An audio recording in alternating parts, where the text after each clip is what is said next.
Alô, amigos dos portais do Terceiro Tempo, do nosso querido Milton Neves. Estou aqui para conversar com mais um convidado especialíssimo. Ele que é do mundo do futebol masculino, mas hoje está vivendo muito mais o futebol feminino. Dr. Marco Aurélio Cunha, que é supervisor da seleção feminina. Um detalhe, seleção de futebol feminino do Brasil é a primeira vaga direta que o Brasil já conseguiu para os Jogos Olímpicos de 2020 em Tóquio. Quer dizer, a partir de agora é só fazer um trabalho visando essa inédita e sonhada medalha. Doutor Marco, primeiramente, muito obrigado pela sua participação aqui nos nossos portais do Terceiro Tempo. E eu acho que esse momento de trabalho da seleção feminina é um momento diferente, um momento especial, já com vaga garantida. Um abraço. Outro grande, obrigado pela presença, ao Milton, a todos aqui.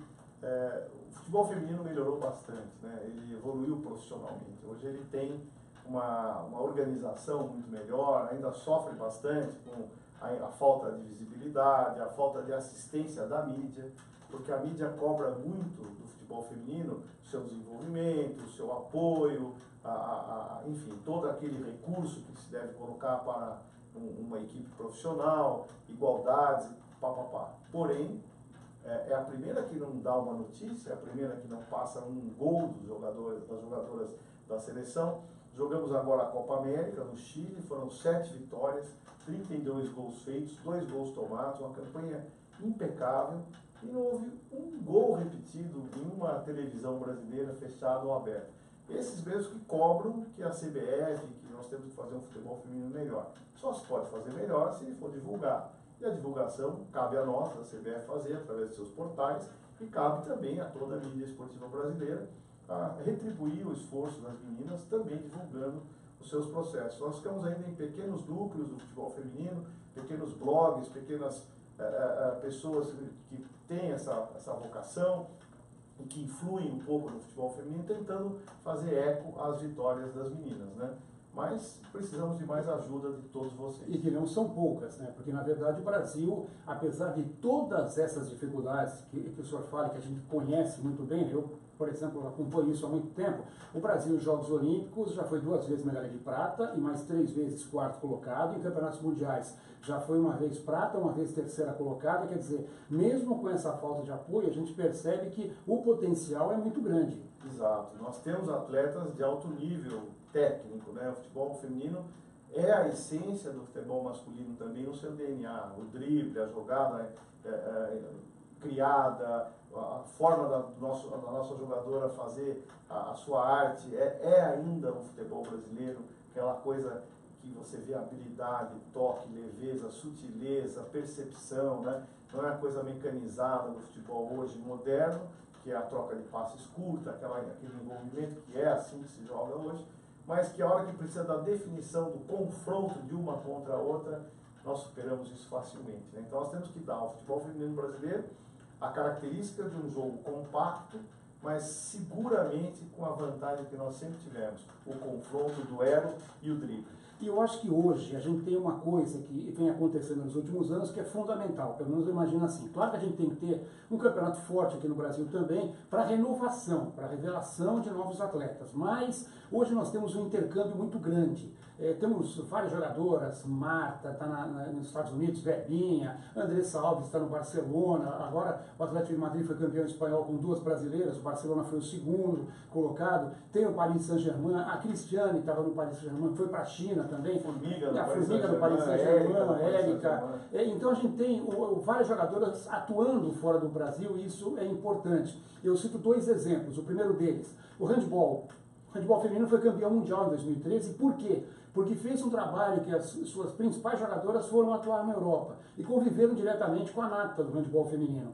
E também até o próprio voleibol, o Zé Roberto Guimarães, antes da conquista de uma Olimpíada, ele foi trabalhar no Fenerbahçe com jogadores que trabalhavam na Europa. Ele falou, eu fui para aprender mais ainda e para estar vendo não só as minhas jogadoras, como também as jogadoras que iriam ser as nossas adversárias. O senhor acha que esse intercâmbio, jogadoras atuando fora, isso é um ganho muito grande? Tem 2 lados. O lado bom, que é exatamente esse, o Zé Roberto esteve conosco, nós o consultamos, o Vadão, eu, antes da Olimpíada, e continuamos sempre ouvindo o Zé Roberto, porque ele tem uma experiência com mulheres muito grande. Sempre se fala que é preciso ter mulheres no futebol, nós estamos dando espaço às mulheres, né? Elas tem ocupado o seu lugar. Hoje temos a Beatriz Vaz, que é uma assistente técnica do Vadão, mas o conhecimento do Zé Roberto é muito grande nisso. E ele fala com muita propriedade as dificuldades de lidar com o esporte feminino, como tem que ser diferente, como tem que ser mais perceptivo, mais tolerante, mais sensível. Isso ele nos passou, nós percebemos isso, claro, mas foi muito importante o contato que ele teve conosco. Agora, o êxodo de jogadoras faz com que elas tenham mais profissionalismo, menos paternalismo, mais profissionalismo, mais cobrança e maior desenvolvimento em relação às competições que elas fazem na Europa. Por outro lado, a gente deixa um pouco de ter aqui no Brasil a essência dessas atletas jogando e inspirando novas jogadoras. Como espelho, né? Como espelho. Porém, como o mundo está globalizado, a gente tem a sorte de, através de sites, através de poder consultar a internet, assistir uma partida ao vivo pelas várias mídias que hoje existem, não só a televisão, né, mas hoje você tem uma gama de oportunidades para poder enxergar uma partida, acompanhar essas meninas jogando nos seus locais fora do Brasil. E isso também é inspirador para as jovens. Tem uma outra vantagem, que é abrir mais espaço. Então os times têm que renovar, têm que fazer novas atletas, temos que dar oportunidade a outras, já que as melhores estão saindo. Para você ter uma ideia, e as pessoas que nos ouvem compreenderem, quando eu cheguei em 2015, aliás, hoje, está fazendo 3 anos que eu cheguei à CBF, exatamente 14 de maio. Na verdade, eu cheguei para conversar antes e assumimos no dia 14 de maio, 13 e 14 de maio. Então, nesses 3 anos, havia 3 atletas do exterior. Bia Zanerato, que será a melhor atacante do mundo, eu não tenho dúvida. A Bia Zanerato na Coreia, está até hoje. A Marta na Suécia e a Rosana Noruega, se eu não estou errado. Só 3. Hoje nós temos quase 50 no exterior. Então, o que houve? Houve uma evolução a partir da seleção permanente, que foi idealizada pelo Vadão, apoiada pelo presidente Marco Polo à época. Ele fez o impossível para que a gente pudesse ter uma continuidade de trabalho. Qual é a dificuldade das meninas naquela época? Os campeonatos ainda não eram eficientes, pouco tempo de atividade, evidentemente com isso, preparo físico muito pobre. Com a seleção permanente, nós levantamos o nível físico dessas meninas, a percepção tática, o conhecimento coletivo, formamos um grupo e levamos a vitória no Pan-Americano do Canadá, medalha de ouro, e o 4º lugar na Olimpíada, onde não fomos à final por uma disputa de pênaltis, que é o nosso drama, volta e meia, passar por esse último E onde o time foi melhor naquele jogo contra a Suécia. Nós tivemos mais de 30 finalizações contra 2, né? Montaram um ferrolho 2 linhas de 5, nós perdemos a nossa lateral, a Fabiana, que era um abridor de lata pelo lado direito, e a Cristiane ainda voltando de lesão. Aquelas 2 peças fizeram muita falta naquele jogo. É tanto que a Fabiana jogava como lateral e como meio campo. Isso, muita habilidade. Quem viu era um Leandro passando por ali, né? O Júnior pelo outro lado. O Júnior pelo outro lado, né? Então a gente perdeu muita força com a perda da Fabi e ao mesmo tempo a Cristiane ainda voltando de lesão muscular. Aquele jogo foi uma pena. Nós fizemos 5-1 na Suécia na fase de grupos e empatamos 0-0 em 2 vezes, né? pela partida e pela prorrogação, e fomos errar os pênaltis, né? 2 pênaltis. Mas é o jogo. O futebol tem um momento que ele realmente vira uma coisa imponderável. Quer dizer, a virada começou em 2015, já poderia ter dado frutos em 2016, mas esse tropeço acabou fazendo com que o time ficasse fora e na decisão de 3º lugar perdeu para o Canadá, estava cansado, mas já sentindo a perda daquela semifinal, né? Mas agora realmente é um ciclo olímpico completo, né? Então dá para acreditar, já tivemos bons resultados em amistosos, teve essa participação na Copa América, que a gente pode até falar contra as seleções mais fracas, mas você tem que fazer a lição de casa, claro, você tem que fazer o que está esperando. Eu falo muito, é a agenda que tenho. Eu vi outro dia uma colocação do site da ESPN, que foi esvaziado o campeonato, a seleção feminina no ano passado por menor gasto. Ora, o menor investimento. Não havia competições. O calendário mundial manda que 2018, 2017, houvesse amistosos, datas FIFA. Nós fizemos, por esvaziamento, que disseram, faço questão de contestar essa informação. Nós fizemos um jogo contra a Bolívia no Brasil, em Manaus. Depois nós fizemos Espanha, Islândia, Alemanha, o Torneio das Nações dos Estados Unidos contra Estados Unidos, Japão e Austrália. Fizemos mais 2 jogos na Austrália. Depois fizemos o Torneio da China, que foram 3 partidas contra Coreia do Norte, China e México. E ainda 2 jogos no Chile, preparatórios para a Copa América, que seria, e foi nos mesmos locais onde jogaríamos a Copa América. Ficamos no mesmo hotel que agora, em março, ficamos para a Copa América. Até o quarto era o mesmo, meu. Conhecíamos tudo, fizemos uma logística perfeita. Nos criticaram por não fazer amistosos antes da Copa América, inclusive a Copa Algarve. Ora, nós pegávamos jogadoras vindo de inatividade, outras terminando temporada. Era preciso juntar e dar um perfil físico a essas meninas nas datas FIFA que nos cediam as jogadoras. E nem terminando, né, Marco? Porque a temporada na Europa está terminando agora. Isso. Tivemos aí os Estados Unidos. Ainda estão jogando, quer dizer, não estava nem terminando. Exatamente. Estava no meio de temporada e a exigência... E no Brasil não havia. E lá a gente sabe que a exigência é muito grande. A disputa, por exemplo, na Espanha, Barcelona e Atlético de Madrid foi até a última rodada. Exatamente. O PSG perdeu o título também na última rodada, quer dizer, ela é diferente do que a gente vê aqui. Exatamente. E no Brasil nós não tínhamos a competição nos primeiros 3 meses. Então havia atletas sem atividade formal. E nós pegamos uma seleção de atletas brasileiras e nas datas FIFA trouxemos essas atletas do exterior. Para ter uma ideia, 11 atletas daqui do Brasil foram à Copa América, daquela seleção. E algumas dos Estados Unidos que estavam ainda sem atividade. O campeonato americano começou a partir de abril. Então, todas que jogam nos Estados Unidos estavam ainda sem atividade. Então, nós as recrutamos para fazer um trabalho de 3 meses seguidos. E inserindo as datas FIFA com as meninas para treinar. Porque se eu fosse jogar em Algarve, um dia sim, um dia não, um jogo, em frio, pra você ter uma ideia, a final não foi disputada por más condições do campo.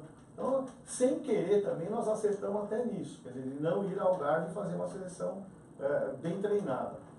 O objetivo, como você falou, foi atingido. 7 vitórias. A seleção sub-20, também na Copa América, treinamos nesse nível sul-americano, 7 vitórias. 31 gols feitos, 1 gol tomado. Então a renovação também vem por aí. E a sub-17, não com essa eficiência, também foi campeã sul-americana com 5 vitórias. E finalmente ganhamos as vagas aos mundiais. Sub-17 vai para o Mundial do Uruguai, em novembro, que aliás o Lugano será o embaixador desse Mundial.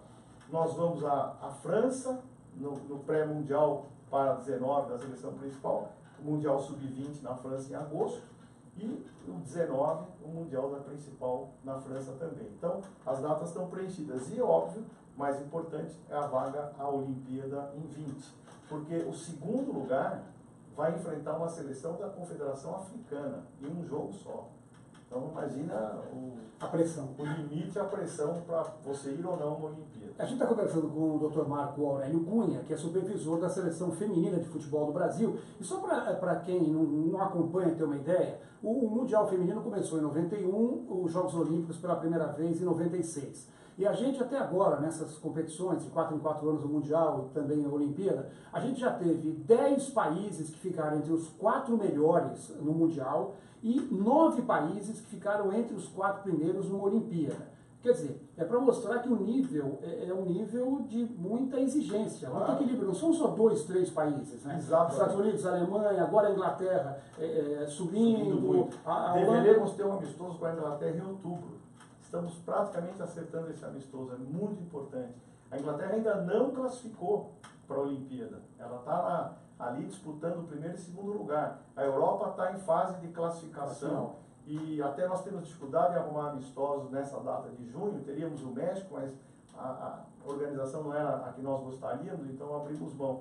Porque todos estão envolvidos nessas competições. Agora, Marco, 2 pontos que eu acho importantes. O primeiro deles é, a partir de 2019, para uma equipe de futebol masculino disputar Libertadores da América, ele vai ter que ter uma equipe feminina. Isso. E como a gente sabe que no Brasil qualquer equipe no Campeonato Brasileiro pode chegar a disputar uma Libertadores, porque são 7, 8 times. E Sul-Americana também. E a Sul-Americana.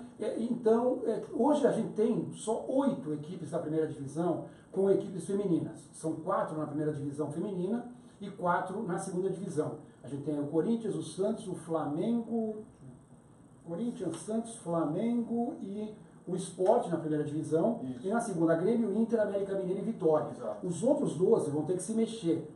Qual é a O importância? Sport também, Não, né? então o Sport, olha, Isso. Sport, Flamengo, Santos e Corinthians na primeira, e na segunda Inter, Grêmio, Vitória e América Mineiro. Qual é a importância disso para aí sim um crescimento maior? Eu sei que a gente pode fazer junções, o time vai estar com a camisa e faz uma parceria, um convênio, mas de qualquer forma... E não precisa ser obrigatoriamente só um campeonato nacional, basta disputar um campeonato estadual, por exemplo. Ela tem que ter um time em atividade e uma competição oficial de sua federação. Qual é a importância disso? Eu acho que outro dia eu estava lá na CBF e um presidente de clube reclamou, né?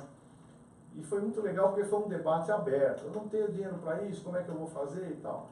Falei, faz assim, não demite um técnico, que você paga todo o seu futebol feminino o ano inteiro. Não demita um técnico, não pague uma multa rescisória de 1 ou 2 jogadores que você tem um time feminino pro ano inteiro. Se você me der 5% do seu budget aí, da sua receita anual para o feminino, você tem um feminino altamente competitivo. Mas ficou aquela coisa assim meio, né? Depois ele veio e falou, você tem razão, eu não tinha analisado e tal. Então não é custo, é investimento. E não é absurdo, porque o futebol feminino paga, infelizmente, ainda pouco, né? As meninas vão para a Europa por 2.000 euros, 3.000 euros, né? 1.000 euros, às vezes, uma jovem atleta. Então é possível perfeitamente um clube pagar 4.000 reais, 3.000 reais de salário para uma menina. Se não puder fazer isso, então, poxa vida, né? Tem lá uma comissão técnica de 20 pessoas, né? Ganhando muito bem, tira um, paga uma menina, né? Não estou querendo aqui excluir ninguém, mas é uma análise de custo, você pode enxugar. O topo da pirâmide para o pé da pirâmide a diferença é muito grande. Você tira um pedacinho aqui, você sabe, eu falo brincando, não compra caviar, né? Já paga almoço para 10 funcionários, pô. Então, eu acho que é assim que tem que ser feito, a gente tem que ter um equilíbrio de receita, para poder exatamente dar oportunidade às meninas. Eu tenho certeza que isso vai crescer muito. Eu sou muito contrário a obrigações, é obrigado a ter e tal, mas chega uma hora, alguns momentos são decisivos para você poder ter resultado, você tem que impor. E eu falo, e esse dia eu falei brincando também, né, sério, que era como a Lei Pelé. Ninguém acreditou que a Lei Pelé viesse para ficar. Daqui a pouco a gente empurra 2 anos, 3 anos. Esse era o comentário à época, né? Porque o São Paulo se aproveitou muito da Lei Pelé, trazendo jogadores que estavam livres, né? Do Goiás, né? O presidente do Goiás na época dizia que o São Paulo roubou os jogadores, né? E quase que não aceitando a lei, né? E passou, todo mundo entendeu a Lei Pelé, acho que ela tem furos enormes, mas ela veio, foi importante. Quem foi inteligente na época se deu bem. Exatamente. Então agora o futebol feminino vem para ficar. Quem não acreditar vai pagar o preço.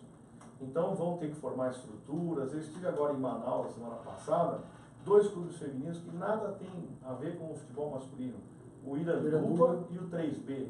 O Vadão, eu e o Vaguinho fomos assistir os jogos na quarta e quinta-feira. O Iranduba levou mais de 1.500 pessoas ao jogo. Iranduba e Ferroviário, um jogão, alto nível, 2-2. Jogo lindo e vale a pena assistir. Agora, se levaram 1.500 pessoas ao estádio, eu vejo jogo do campeonato regional aí, 500 pessoas, profissional masculino, 800 pessoas, né? Então há interesse, basta que a gente ajude um pouquinho a veiculação das meninas no plano esportivo. E essa saída da Caixa? Pode prejudicar muito ou existem alternativas? A Caixa é o patrocinador da CBF no futebol feminino, no Campeonato Brasileiro, no caso, né? Que é a competição mais importante. Isso aí pode prejudicar muito ou já estão sendo vistas alternativas? Não, a CBF tem por obrigação fazer o seu campeonato. Eu tenho muita gratidão por quem oferece patrocínio, jamais vou reclamar de alguém deixa de patrocinar. Não posso falar mal de alguém que nos serviu até outro dia. É uma pena muito grande que a Caixa deixe de incentivar o futebol feminino. Precisa ficar claro isso. Por outro lado, eu agradeço muitíssimo ela ter servido há tanto tempo o futebol feminino. Mas a CBF vai bancar esse custo sem nenhum problema. Ela vai buscar outro patrocinador enquanto isso. E felizmente ela tem força suficiente para poder bancar o campeonato sem nenhuma restrição às atletas, nenhuma restrição ao campeonato. O campeonato está sendo muito bem jogado, são 16 equipes na Série A, 16 equipes na Série A2 ou B, como se queira chamar, e tem desenvolvido muito o nível do futebol. Tenho acompanhado jogos do Santos, do Corinthians, grandes equipes, a Ferroviária mesmo, que fizeram pessoalmente, São José, que empatou com o Santos na Vila Belmiro 2-2, surpreendentemente. Então a gente tem visto, tem acompanhado e tem saído jogadoras novas, né? Tanto que a Sub-20 hoje tem um time muito forte. Em cima disso, falando em CBF, aproveitando sua presença, a CBF está de presidente novo, Rogério Caboclo, e você com certeza conhece muito bem o Caboclo, porque ele é filho do Carlos Caboclo, que durante muitos anos foi dirigente do São Paulo, uma figura carismática, uma figura honesta, uma figura que exerceu diversas atividades no São Paulo Futebol Clube, e a gente, até eu e o Frank, outro dia, a gente comentava na nossa live aqui, que a gente tem uma esperança de mudança. Por quê? Porque pela família que tem o Rogério Caboclo, a gente espera dele uma postura realmente diferenciada, uma postura que possa dar muita coisa para o futebol brasileiro. Você que está trabalhando diretamente com ele agora, e que conhece ele desde novinho, conhece a família, o que você pode falar? Eu acho que ter um gestor como ele é raro. O futebol é muito interessante. Quando você politiza o futebol, você diz assim, não pode ter um político, não deve ter um político, o cara virou vereador, como foi o meu caso, virou deputado, enfim, o dia que saí para a CBF, imediatamente eu renunciei ao meu mandato. É engraçado que aqueles que têm mandato e estão lá, se cobra que renunciem. Eu fiz isso e cobraram que eu deixei o eleitor.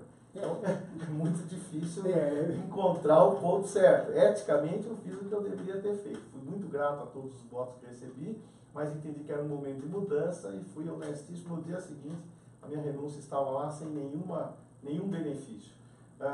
O que eu vejo é que quando vem uma figura nova, todo mundo quer o novo, né? Como o Rogério vem da gestão Marco Polo Del Nero, que é excelente, faço questão de dizer, é excelente a gestão do Marco Polo Del Nero, sob o ponto de vista administrativo, sobre mudanças, sobre profissionalismo da CBF. Eu não vou entrar aqui em detalhes sobre antes, depois, não quero falar sobre isso porque eu não conheço. Agora, o que eu vi do Marco Polo Del Nero, eu posso deixar o meu testemunho de eficiência e capacidade técnica. Por que ele trouxe o Rogério? Porque tem essa qualidade.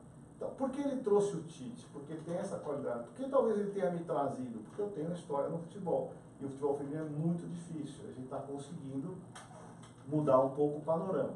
Então as pessoas estão, são todas jovens. Manuel Flores é um jovem de... não tem 40 anos, Manuel Flores. O Buzoni, da parte de registro, é um sujeito conhecedor demais do assunto, um cara impecável. Então o TI veio por currículo. Eu hoje posso falar, após 3 anos de CBF, que cada departamento está bem escolhido ali. Cada departamento. O marketing com o Gilberto Rato. São pessoas jovens do mercado que vieram para fazer futebol. E eu fico muito feliz de ver colegas brilhantes trabalhando pelo futebol brasileiro. E o Rogério é a essência disso. Ele tem 44 anos, se eu não estou errado. Eu o conheci via Carlos Caboclo, que foi um dirigente que se doou ao São Paulo imensamente, pôs dinheiro lá. Eu lembro daquela época que o cara trazia coisa de casa, arrumava presente para jogador, é dessa época. Ajudava em obra. Então, ele vem dessa linhagem, né? E o Carlos Caboclo é uma figura humana espetacular. E o Rogério e o irmão são uma família que tem negócios, coisas absolutamente claras, não tem nada fora do contexto. E o Rogério hoje vem com sua competência administrativa. Eu também li uma coisa assim, ele não tem boa relação com as federações, por isso não será presidente da CBF, porque ele é muito duro. Sempre se cobrou isso. Sempre se cobrou que o cara apertasse as federações para que elas conhecessem o seu tamanho. Agora mesmo já foi tomada uma medida contra a Federação Paraibana, que tem um escândalo de arbitragem que apareceu, foi divulgado, e a diretoria da Federação Paraibana já foi afastada e já foi colocado um interventor, enquanto não se resolve a situação. Então eu acho que nesse aspecto vai muito bem. Alguém vai dizer, mas ele talvez não tenha a vivência do futebol. Tal. Claro que tem, ele está há muito tempo nisso, a família vem dessa vivência, a Federação Paulista de Futebol, a própria CBF, o período que ele esteve lá administrando a parte financeira. O restante, você contrata pessoas para fazer isso, né? A gente quer que seja um ex-jogador? Pode ser, mas ele tem eficiência administrativa? Será que teria? Sem se preparar para eu acho, isso, senão... Eu digo Mauro Silva. O Mauro Silva, para mim, deveria ser no futuro o presidente da Federação Paulista, o presidente da CBF, porque ele está se preparando para isso, ele está fazendo toda a carreira do chão para cima para poder ser um grande dirigente esportivo. O nome de rua em La Coruña agora, não sei se você viu. Então, são essas pessoas que, não é aquele que de repente fala, eu quero ser. Por quê? Porque eu sou famoso, eu quero ser. Não é assim o futebol. O futebol é ralar, é você passar por degrau, subir, enfrentar dificuldades. O grande jogador, é difícil que ele consiga... eu falo brincando que para desentupir pia tem que enfiar a mão no ralo.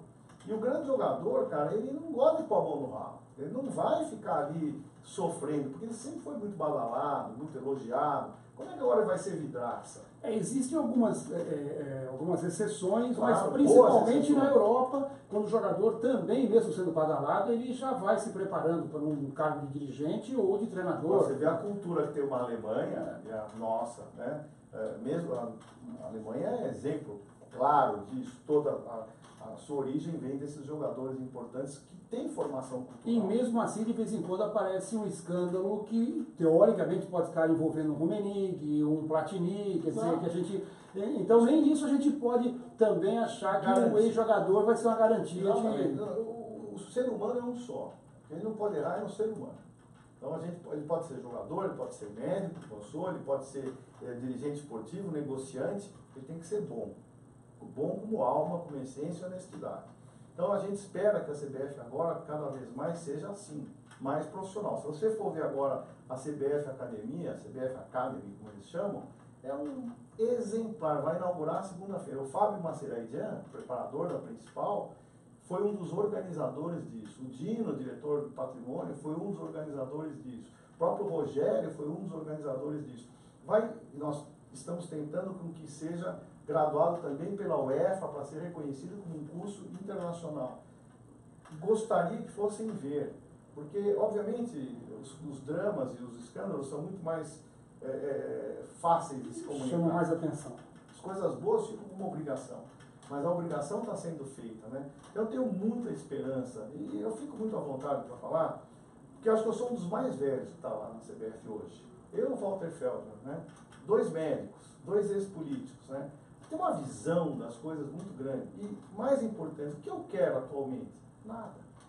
Qual a minha pretensão? Nenhuma. Fazer bem as coisas. Deixar um legado correto. Porque a minha vida é curta daqui para frente. O que eu já fiz eu não posso manchar. Então, o meu cuidado com a minha vida hoje é muito maior do que antes. Que eu não tenho recuperação, um erro na minha idade. Então, eu tenho que estar sempre atento a não errar, a ajudar, a inspirar pessoas para que o futebol brasileiro melhore. Eu dediquei minha vida ao futebol, são 40 anos de futebol.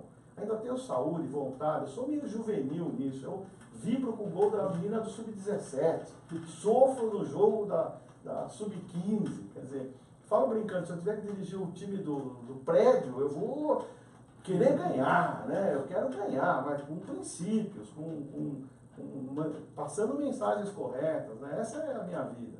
Então eu estou à vontade para falar isso da CBF, porque realmente eu não tenho nenhuma pretensão de nada, e eu acho que é meu dever falar o que é bem feito, e também, o dia que for mal feito, ser a voz contrária. Bom, para finalizar, um último assunto com o Dr. Marco Aurélio Cunha, que a gente sabe teve a sua vida 80% ligada ao São Paulo, como médico, também como dirigente, teve passagens em outros clubes também, passagens vitoriosas, mas claro que o São Paulo está no coração. E como é que você vê esse momento hoje? O São Paulo era um espelho, o São Paulo era um exemplo, e de uns anos para cá a gente viu escândalos, viu brigas, o São Paulo que não ficava 3 anos sem ganhar um título, seja paulista, brasileiro ou internacional, ele já está aí nos últimos 10, 11 anos vivendo de uma Copa Sul-Americana.